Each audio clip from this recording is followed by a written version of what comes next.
You don't expect your engagement to start with humiliation. You don't expect your dream celebration to be stripped away like a decorative bow from an empty gift. But that's exactly what happened to me.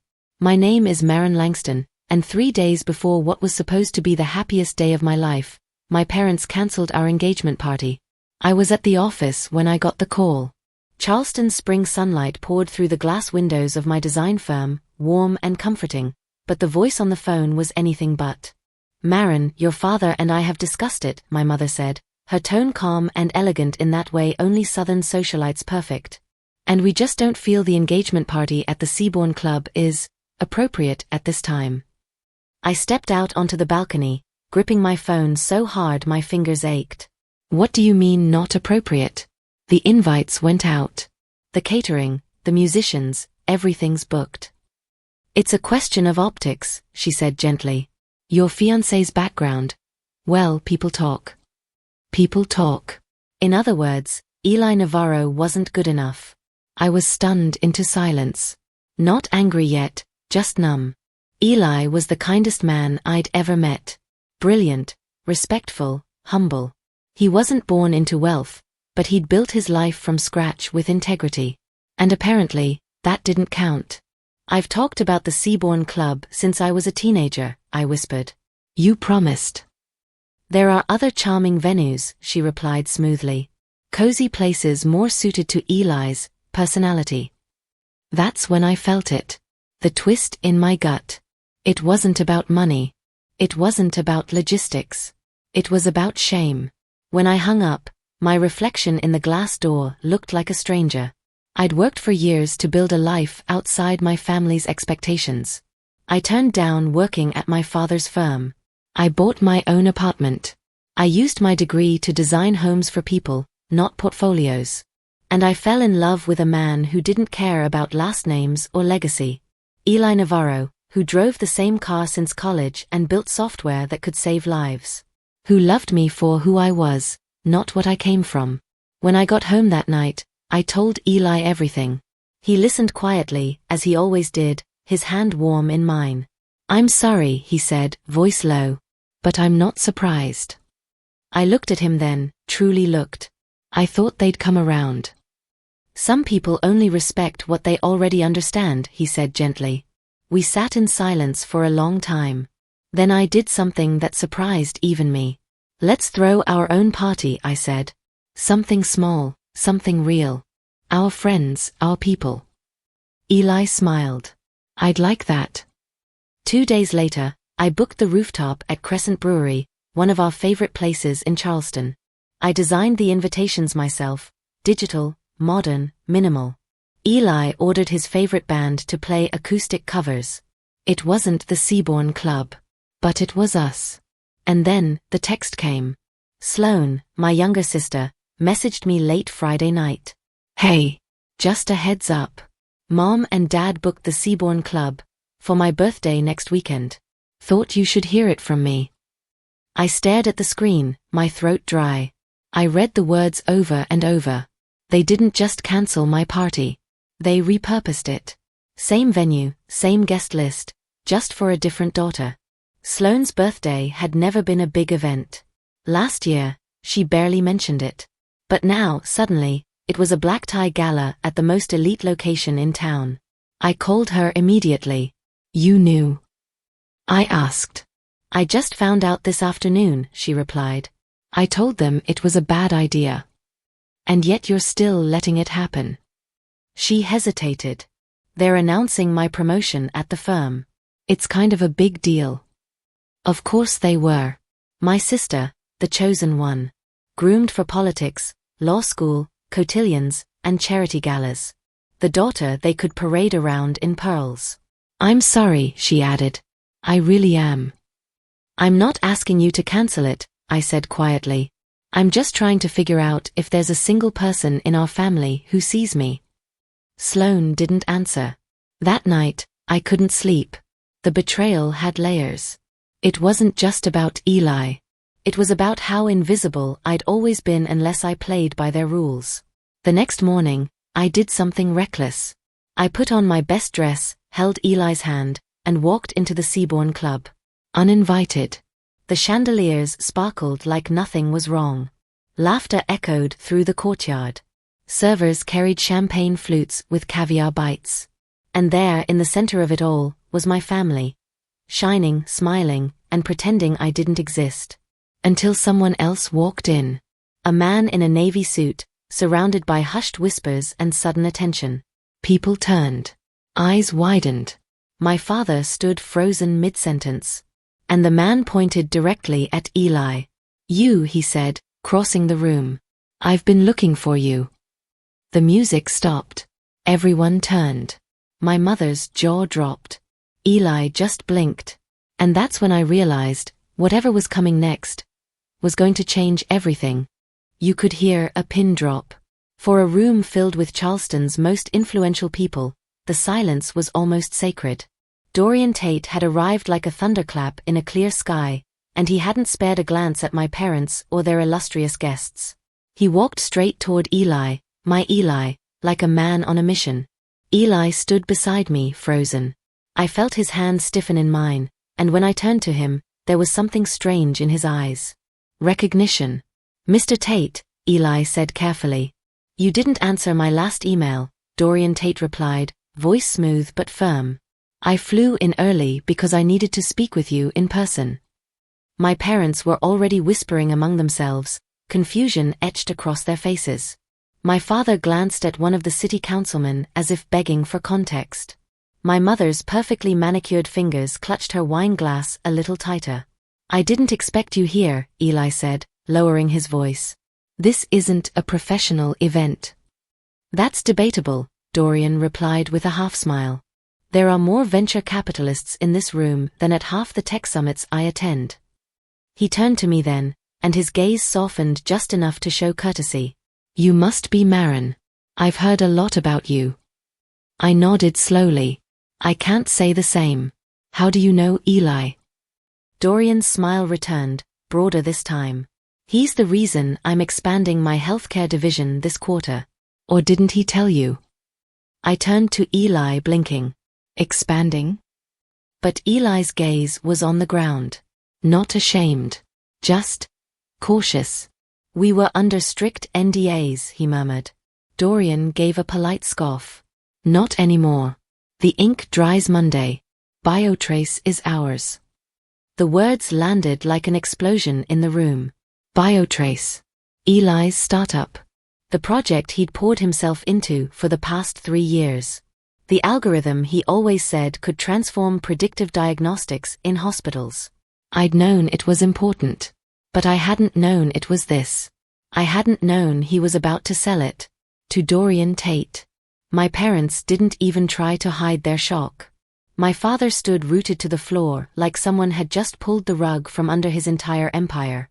My mother, meanwhile, recovered faster, her social instincts sharper than steel. "Mr. Tate," she said with a gracious smile, stepping forward, "what an unexpected delight. I didn't realize you were acquainted with our future son-in-law." Dorian looked at her, puzzled, then turned to Eli again. "You never mentioned you were marrying into the Langston family." "I wasn't sure it would matter," Eli replied quietly. That was the moment it hit me. My heart sank a little. He hadn't told them. Not because he was hiding, but because he didn't want them to think they mattered more than they did. Dorian chuckled. "Well, it does explain the cancellation email from Seaborn's event coordinator. I assumed it was a scheduling issue." I could feel my cheeks flush. Of course he had seen the event cancellation. Of course he knew it was never supposed to be Sloane's party. Before anyone else could speak, Sloane approached us, eyes flicking between the three of us like she'd just stepped into a chess match halfway through. "Mr. Tate, I'm Sloane Langston," she said brightly. "It's an honor to meet you." He smiled politely. "And you must be the sister with the birthday." Her smile dimmed just slightly. "Yes. We're very excited to have you here." But Dorian's attention had already returned to Eli. "I'll give you until Monday," he said. "But I want you on board for integration. I'm not just buying code, Navarro. I'm investing in vision." With that, he offered a quick nod and turned to go. But not before adding over his shoulder, Congratulations on the engagement. She seems like a fighter." Then he disappeared into the crowd, leaving a trail of stunned silence behind him. I turned to Eli. "Why didn't you tell me it was this close?" He looked at me with tired eyes. "I didn't want it to be the reason you stayed." I blinked. "What?" "All this money, attention, power. I didn't want it to matter between us. Not when your parents already think I'm trying to buy my way in." I felt something break open inside me. Grief, anger, pride, love. "You idiot," I whispered, tears stinging my eyes. "You never had to prove anything to me." "But I had to protect you," he said. "From them." We stood there, surrounded by people who finally noticed us, but far too late. My mother returned, her mask of charm back in place. "Eli," she said, reaching for his arm, "perhaps we misjudged things. If we'd known." "Stop," I said, my voice louder than intended. "Just stop." Guests turned. My father stiffened. Sloane stepped back. "You didn't cancel our engagement party because of money. You canceled it because he didn't fit your mold. And now that you think you can profit from him, you want to play nice." "Marin," my father began. "No. You made me feel like my love wasn't good enough. Like I wasn't good enough. And now you think a checkbook changes that." The room was silent. I turned to Eli. "Let's go." And just like that, we walked out of Seabourn for the second time. But this time, I wasn't walking away in shame. I was walking away with the man they said didn't belong. And somehow, that felt like winning. The sun over Charleston was warm the next morning, but there was a strange chill in the air as we approached the Seabourn Club, again. This time, it wasn't for a party. It was for brunch. My father had called late the night before, his voice clipped and careful, and asked if we'd be willing to meet with him and my mother to discuss a matter of great importance. Translation: Dorian Tate had shaken something loose, and now they wanted in. I said yes, but on one condition. We would meet at the very same place they cancelled on me. Let them sit at the table where my engagement celebration should have happened. Let them feel the weight of their mistake. When we arrived, the maitre d' greeted us with forced warmth. A private room had been prepared, overlooking the water. The linens were crisp. The mimosas pre-poured. My father was already there, standing by the window with his arms crossed, staring out like a man watching his empire shift in real time. My mother sat poised, her pearls perfect, her smile already in place. They both stood when we entered. My father extended a hand to Eli, who shook it without emotion. "Eli," he said, almost too warmly. "Thank you for agreeing to this." "Of course," Eli replied. "We were curious." We all sat. For a moment, no one spoke. My mother busied herself straightening her napkin, my father cleared his throat. "It seems," he began, "that we may have misjudged certain aspects of your situation." Eli remained silent. "So did I." My father continued. "We understand that Biotrace is being acquired by Tate Innovations for a substantial figure." $175 million, I said flatly. "It was in the public filing this morning." He gave a tight smile. "Yes. Well, impressive. Very impressive. And of course, with our firm expanding into medical commercial real estate, there may be room for synergy." There it was. The real reason for brunch. They didn't want our forgiveness. They wanted our access. My mother leaned forward, touching Eli's wrist in a move that felt both rehearsed and desperate. "You should have told us about your work. We might have understood you better." "I didn't want to be understood on your terms," Eli replied calmly. "I wanted to be accepted on mine." There was a pause. Sloane entered just then, surprising all of us. She wasn't alone. Miles, her boyfriend, the one my parents refused to acknowledge, walked beside her. He looked uncomfortable but determined. I watched my father's jaw twitch. "You brought him?" my mother asked.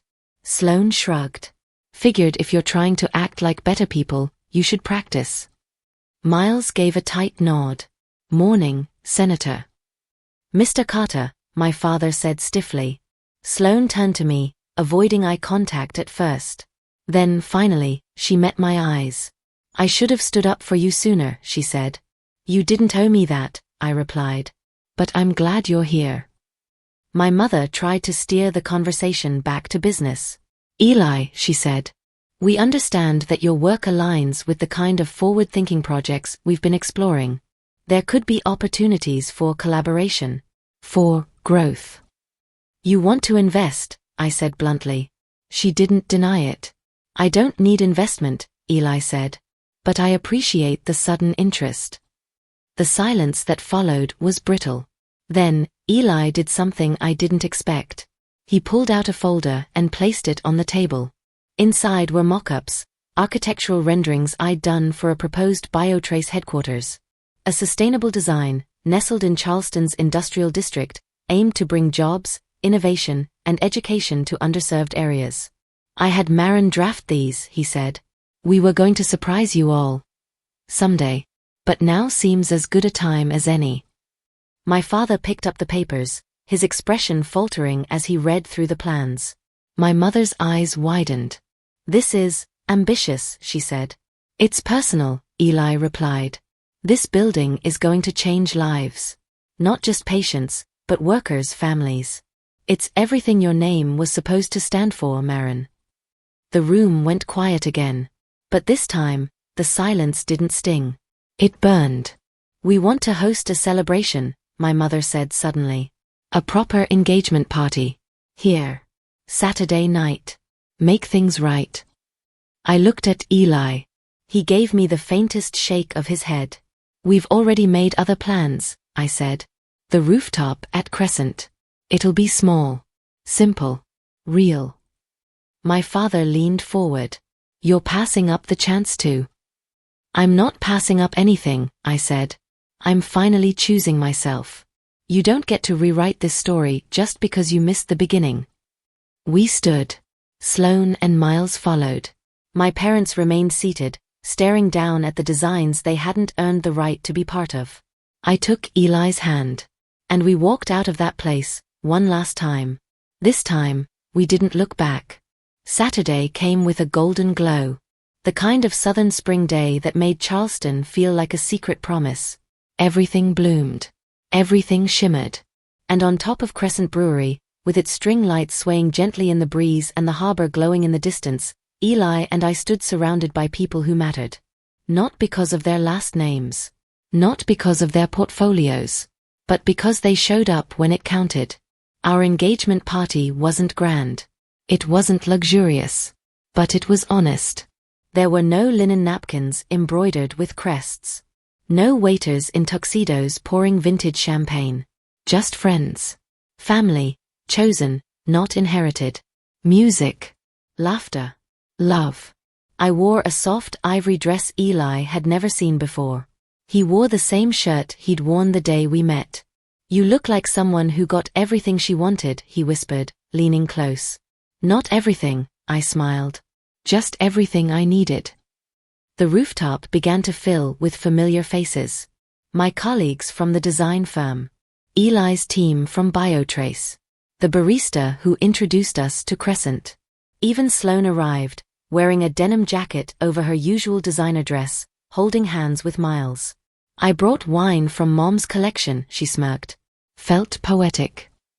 She handed me a bottle with a label I recognized immediately.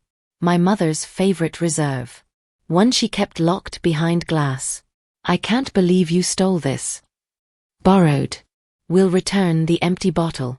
With a note. Despite everything, I laughed. Really laughed. That's when the unexpected happened. A second wave of guests appeared at the elevator doors. I blinked, unsure of what I was seeing. The mayor of Charleston. 3 executives from Tate Innovations. A senator from North Carolina I'd only ever seen on TV. And finally, Dorian Tate. Again.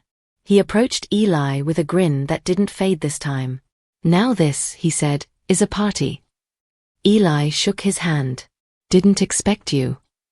"You're the story of the year," Dorian replied. "Everyone wants to know the genius behind Biotrace."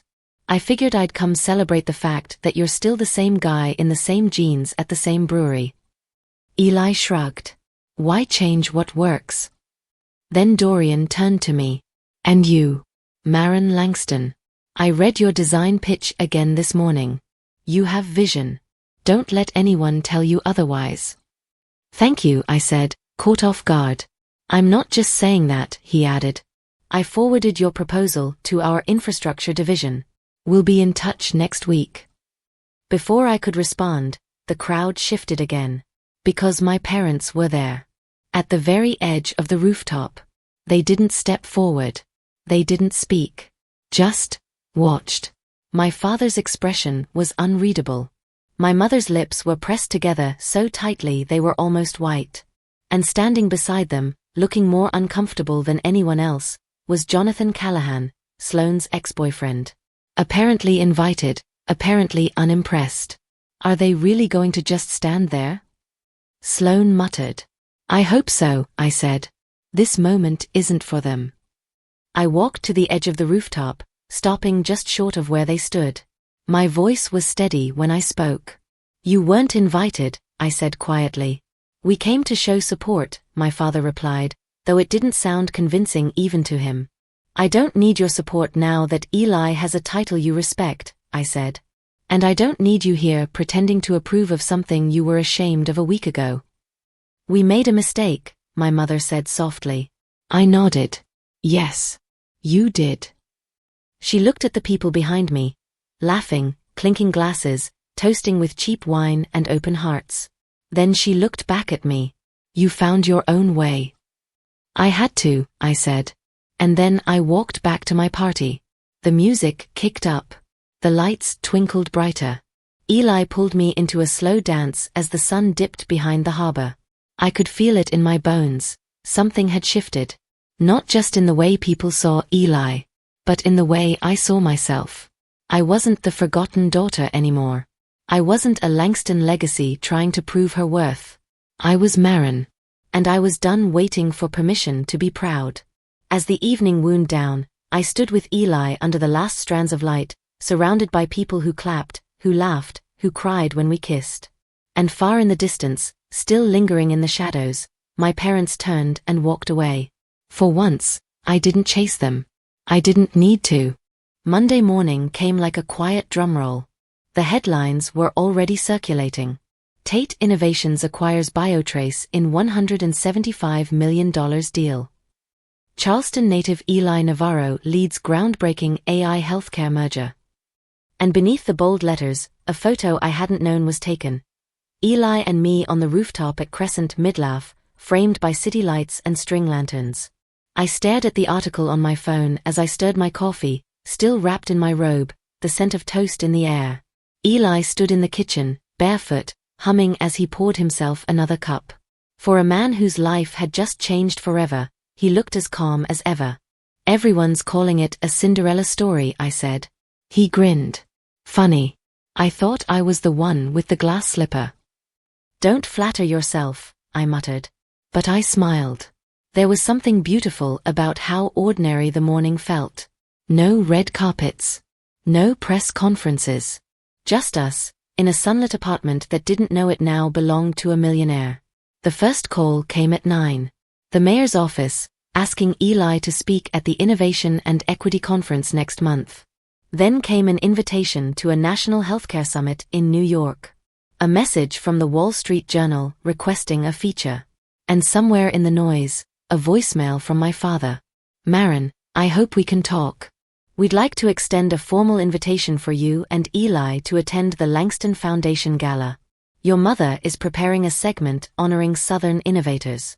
We believe it would be meaningful for you both. I didn't respond. Not because I was angry anymore, but because I was done performing for approval. Sloane called later that afternoon. She had taken the day off work. I assumed it was to avoid the inevitable wave of social fallout that followed our rooftop celebration. They're freaking out, she said bluntly. Mom's telling everyone she was always supportive. Dad's trying to rearrange the gala schedule to make room for you too. They don't see the problem, do they? No, Sloane sighed. But I do. There was a pause before she added, I think I want out. Out. Out of the machine. Out of their plans. Out of law if I'm honest. I blinked. You spent 6 years getting where you are. Yeah. And not a single part of it feels like mine. That hit deeper than I expected. For so long, I thought Sloane loved the system. The spotlight. The polish. But maybe she just wore it better than I did. What would you do? I asked. I don't know, she admitted. But for the first time, I want to find out. Later that evening, Eli and I walked along the harbor, the sky painted in hues of coral and lavender. The wind was warm. The air smelled like salt and lemon blossoms. Do you regret anything? He asked, eyes fixed on the rippling water. Only waiting so long to stop asking them to see me, I said. He stopped walking and turned to face me. You were always visible to me. I kissed him then, not because of the money, not because of the headlines, but because I finally saw myself, too. That week, I got a call from Dorian Tate's assistant. She'd read my proposal. So had the infrastructure team. They wanted a meeting. Eli encouraged me to go solo. It's your vision, he said. They need to hear it from you. I wore a charcoal blazer and brought no one but my laptop and a folder of sketches. The boardroom was filled with powerful people, but I felt no fear. I showed them the future. A green campus in Charleston's industrial quarter. Community training programs built into the office design. Solar panels. Open-air gathering spaces. A rooftop garden that would supply the on-site cafeteria. I spoke with clarity I hadn't known I possessed. And when I finished, Dorian clapped. This, he said, is the kind of legacy worth building. It didn't hit me until later that night. Alone on my balcony, wine glass in hand, that legacy wasn't something I inherited. It was something I chose. The Langston name would always be there, etched into Charleston's old buildings and charity galas. But the future? The future would carry my designs. My heart. My name. Not because I demanded to be seen, but because I made something they could no longer ignore. The Langston Foundation Gala arrived 2 weeks later, cloaked in polished tradition and curated luxury. Every year, it was Charleston's social crown jewel, held beneath the gold-trimmed ceilings of the Belmont Hall. The guest list read like a congressional roll call. And this year, Eli's name was on it. Not mine. Just his. The invite arrived by courier, hand-delivered with a wax seal. The implication was subtle, but familiar. Now that Eli was someone, he was welcome on their terms. We didn't respond. Instead, Eli forwarded the invitation to Dorian Tate with a simple note. Declining. We'll be at the Waterfront Education Project site for Community Planning Night. The reply came 2 hours later. You're right. Legacy is built in the open, not in ballrooms. Still, curiosity got the better of me. The day of the gala, I drove past Belmont Hall at dusk. A red carpet ran the length of the front steps. A valet in white gloves opened car doors for silk-clad women and black-tie heirs. My mother stood at the top of the staircase, radiant as ever, greeting guests with smiles that could slice marble. And there, walking just behind her, was Sloane. But something had changed. Gone was the structured gown and heirloom necklace. She wore a navy jumpsuit, simple and striking. No escort. No smile. Just purpose. The news came in pieces. During the gala, while our mother gave her speech about Southern innovation, Sloane excused herself, took the microphone, and in front of nearly 200 people, resigned from Langston and Barrington. No script. No permission. She thanked the firm, her colleagues, and said she'd be leaving Charleston for a while, to find out who she was without a family agenda. My phone lit up with messages all night. Friends. Old classmates. Even 2 reporters. But the one that stayed with me was her text. You were brave first. Now it's my turn. By Monday, it was clear. The Langston legacy had split. My father spent the week trying to quiet the press. My mother held an emergency board meeting for the foundation. But the narrative had already shifted. Charleston's golden daughters weren't playing along anymore. Meanwhile, at Biotrace's new temporary headquarters, an old renovated library we converted into our design hub, things were changing at lightning speed. Eli was a name now. He was featured in Forbes. Invited to speak at MIT. A podcast episode with him had over 1 million downloads in 2 days. And yet, nothing changed inside our apartment. He still brewed coffee the exact same way. Still wore the same gray hoodie at night. Still preferred backyard barbecues over wine tastings. The only real difference was the confidence he carried now, like a man who no longer needed to explain his place in the room. One evening, while reviewing building plans, I got a call from someone unexpected.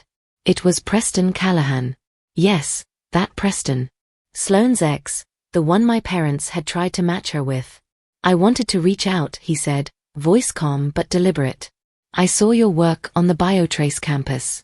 It's inspired.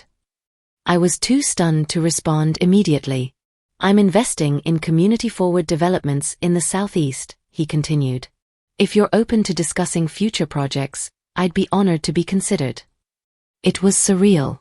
A man bred for boardrooms and billion-dollar mergers now asking me for a chance to collaborate. I'll think about it, I said. But just so you know, your pedigree doesn't mean anything to me. I work with people who care about impact. His silence on the line was telling. Then finally he replied, that's fair.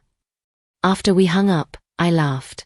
Not because I was amused, but because life had such a beautiful way of twisting irony into poetry. I used to beg to be seen. Now they were asking for my attention. The next week, I visited the site of the upcoming Biotrace campus. The empty lot buzzed with early prep work. Surveyors. Engineers. Foundation markers. But it was the community planning tent nearby that stole my breath. A table of children coloring building outlines. Local teachers giving feedback on after-school program needs. Healthcare workers talking about quiet rooms and mental wellness spaces. They weren't just talking about what I had designed. They were living it. As I watched a little girl point to a drawing of the rooftop garden and say, that's where I'm going to read books, I felt something shift deep inside me. This was what legacy really looked like. Not gala speeches. Not magazine spreads. But hope. In real time. I pulled out my sketchpad, sat down beside her, and drew quietly while she talked. She asked my name. I told her. Not Marin Langston.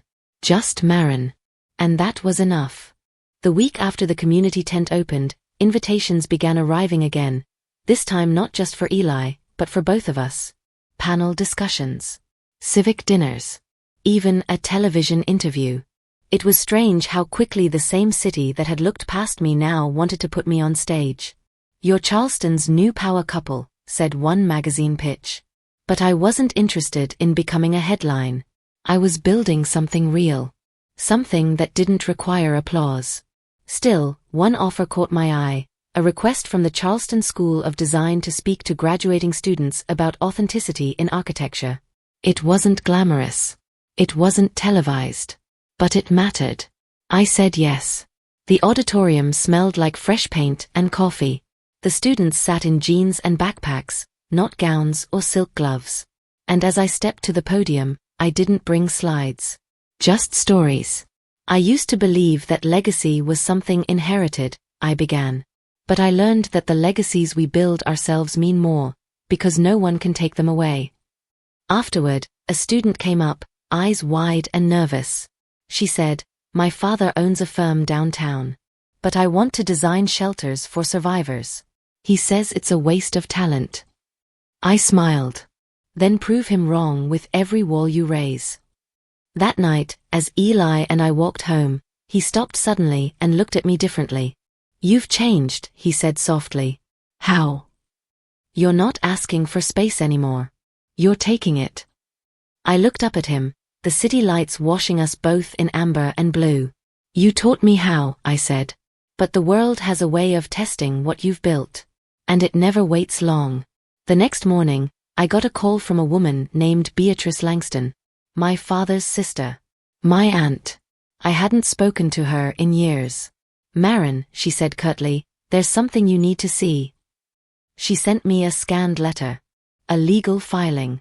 The Langston family estate was being amended. My parents were petitioning to restructure the family trust. The language was clinical but unmistakable. They were disinheriting me. I stared at the document, unsure whether to laugh or scream.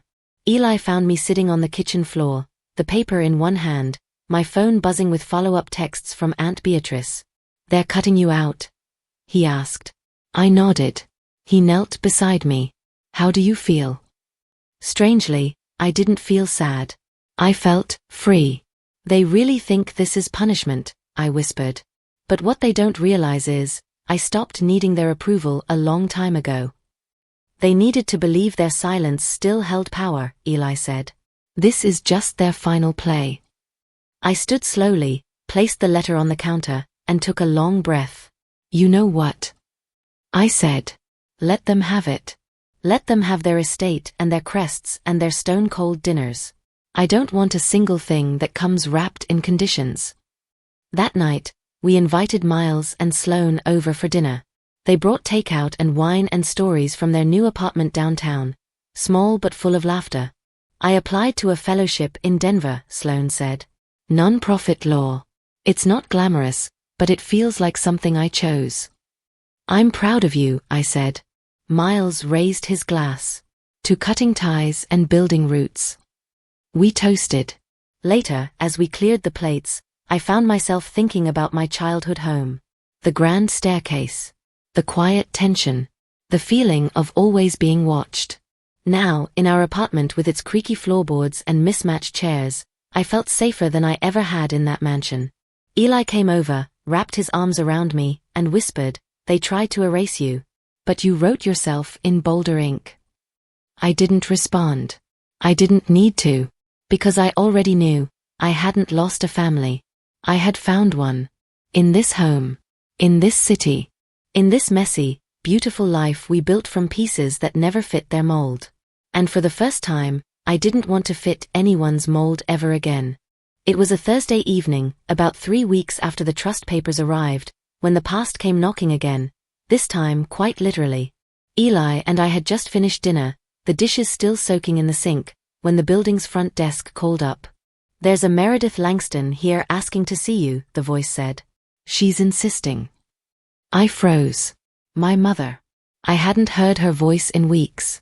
Not since the rooftop party where we turned our backs and walked away. Eli looked at me. "Do you want to let her in?" I didn't answer right away, but I nodded. Minutes later, she stood at our doorway. Still flawless in her tailored beige coat, hair pinned like porcelain. But she looked smaller somehow. Not in height. In presence. She didn't wait for an invitation to speak. "I shouldn't have come without calling," she said quickly, "but I was afraid you wouldn't pick up." "You're right," I said. A long silence passed between us. Then she extended an envelope toward me.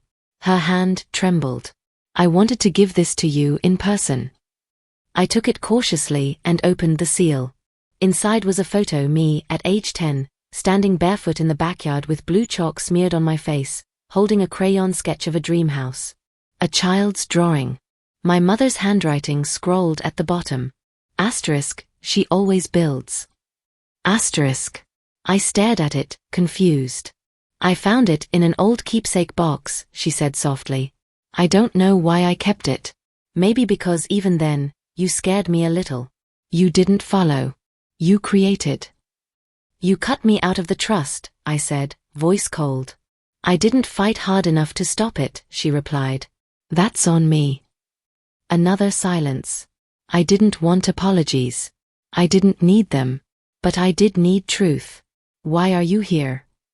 She swallowed. "Your father's been approached by the Charleston Review. They want to do a piece on the Langston legacy, and how it continues through you. He wants to meet. Publicly, if possible." I nearly laughed. Now he wants me back in the picture. She didn't deny it. "Look," she said, eyes glassy. "I know we failed you. We tried to build you into someone we could understand. But you became someone far more extraordinary. And I think we lost you along the way." "You didn't lose me," I said. "You let me go. And now that the spotlight's shifted, You want to drag me back into your narrative. She took a step forward. We miss you. You miss what you could have claimed, I corrected. Behind me, Eli stood silently, a quiet force reminding me who I'd become. My mother turned her gaze toward him. I misjudged you, she said. That night at dinner. I saw a man who didn't fit. But you've built something real. And I respect that. Eli nodded, not unkindly. But he didn't offer words. And neither did I. I placed the photo back in the envelope and handed it to her. This doesn't fix anything, I said gently. But I appreciate the effort. She gave a faint nod. Then, just as quickly as she came, she was gone. I closed the door, leaned against it, and exhaled a breath I hadn't realized I was holding. Eli walked over, brushing a hair from my cheek. You okay? I nodded. More than okay. Because I finally understood something that had taken years to learn. Love doesn't look like perfection. It looks like truth. The next day, I received an official request from the Charleston Review for an interview. A cover story. I wrote back. I'll do it. But only if it's about the work. Not the name. They agreed. The feature ran a week later, with the headline, The Architect Who Built Her Own Legacy. It made the rounds on social media, across city news, and even appeared in the alumni bulletin of my old design school. But the best part? Was a handwritten letter in the mail, 2 days after publication. From a girl in Iowa. 12 years old. It read, I want to build buildings like you. My mom says girls don't do that. But I think you just proved her wrong. I hung it on the fridge. Right next to our grocery list and takeout coupons. Because that, to me, was the only frame it ever needed. A month passed. Then 2. The press cycle slowed. The buzz dimmed. And we returned to what we did best, building. BioTrace's new campus broke ground just as the dogwoods began blooming across Charleston. I stood in a hard hat, boots sinking slightly into soft soil, staring at the future that once lived only on my sketchpad. Construction cranes. Poured cement. Survey flags dancing in the breeze. This is yours, Eli said behind me. I turned. He wasn't looking at the building. He was looking at me. Not mine, I replied. Ours. But the truth was, part of it really was mine. My name would be etched on a bronze plaque inside the Community Learning Annex, below the words, Founding Architect, Marin Langston. Or rather Marin, as I'd asked. I didn't want to carry the Langston name like a medal anymore. I wanted it to be a memory of who I'd outgrown. As construction buzzed behind us, I got another surprise. Sloane arrived, hair in a messy bun, clipboard in hand. She wore sneakers now. She had dirt under her fingernails. And she was laughing. Real laughter, the kind I hadn't heard from her since we were kids sneaking out of charity dinners. I got the funding, she said, waving the clipboard. For the legal aid office on the 2nd floor. It's official. You're serious? I'm going to run it myself. Pro bono work, case education, clinics for women and kids. If the family name's going to sit on a building somewhere, I want it doing something useful. I hugged her without thinking, the kind of hug you give someone who found their way home by taking the long road. We were different now. Both of us. Not fractured. Just separate from the machine. And yet still sisters in the best way. Later that night, after dinner with Sloane and Miles on our patio, I pulled out a box from the back of the closet. Inside was a framed photo, my 10th birthday, long before the weight of pedigree meant anything to me. I was holding a cardboard house I'd built, standing next to my grandfather, who had once told me, you'll design things that outlive us all. He died before I finished architecture school. But sometimes, when the wind hit just right, I heard his voice in the back of my mind. That night, I walked out onto our small balcony and looked toward the construction site in the distance. Floodlights lit the framework. A few workers still milled about, even at twilight. It was rising. Not just the building. But my life. My real life. The one built from rejection, love, grit, and stubborn hope. That weekend, Eli and I visited the neighborhood near the build site. Lower income, mostly ignored by the city council unless it was election season. We walked block by block, talking to residents, listening. One woman invited us into her home. Her son had asthma. Her husband couldn't afford time off from his second job. Their daughter was starting community college but had no reliable internet for classes. "I don't need a tech giant in my backyard," she said. "I need someone to care." I looked her in the eye and promised, "Then we'll build something that does." The next day, I changed the design plan. I added a walk-in community clinic, an open-air market space, public Wi-Fi hubs. The developers raised eyebrows. The city asked questions. Dorian Tate?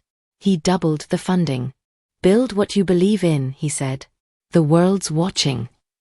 It wasn't about proving myself anymore.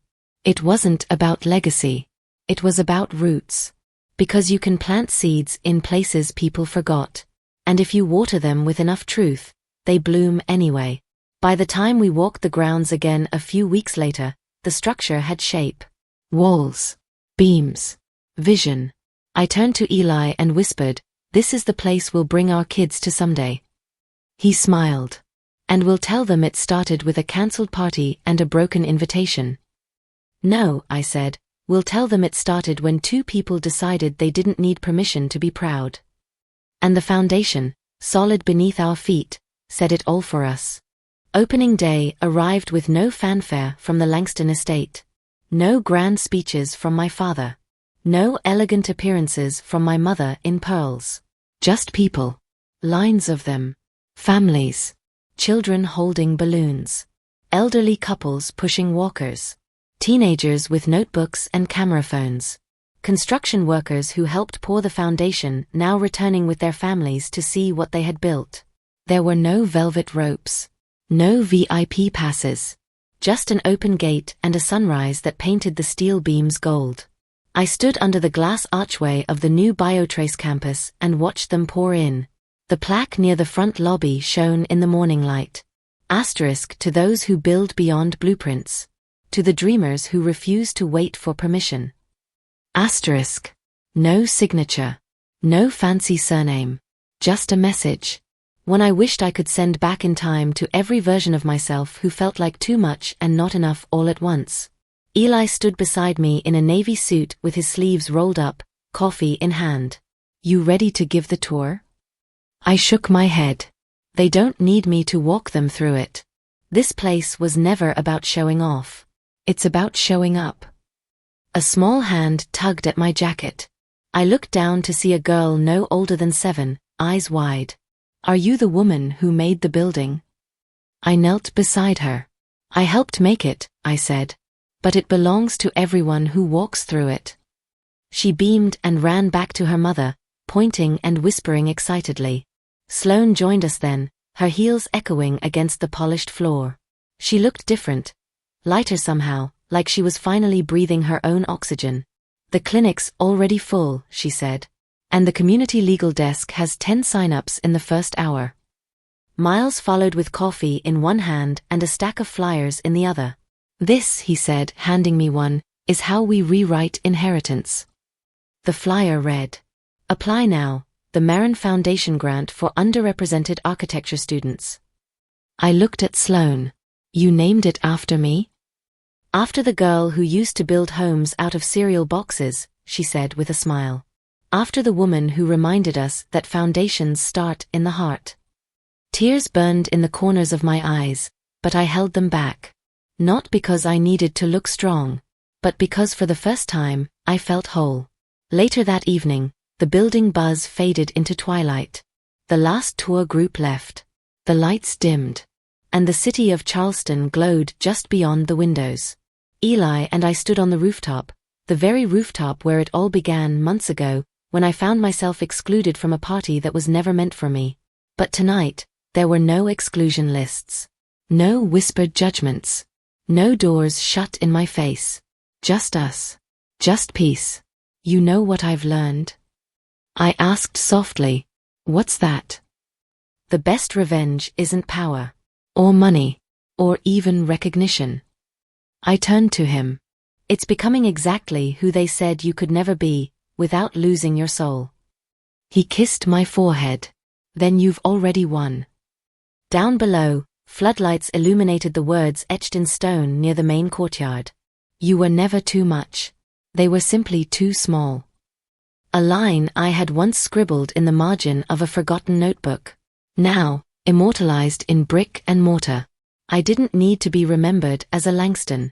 I just needed to be remembered as Marin, the girl who built her own doors and never once waited for a knock.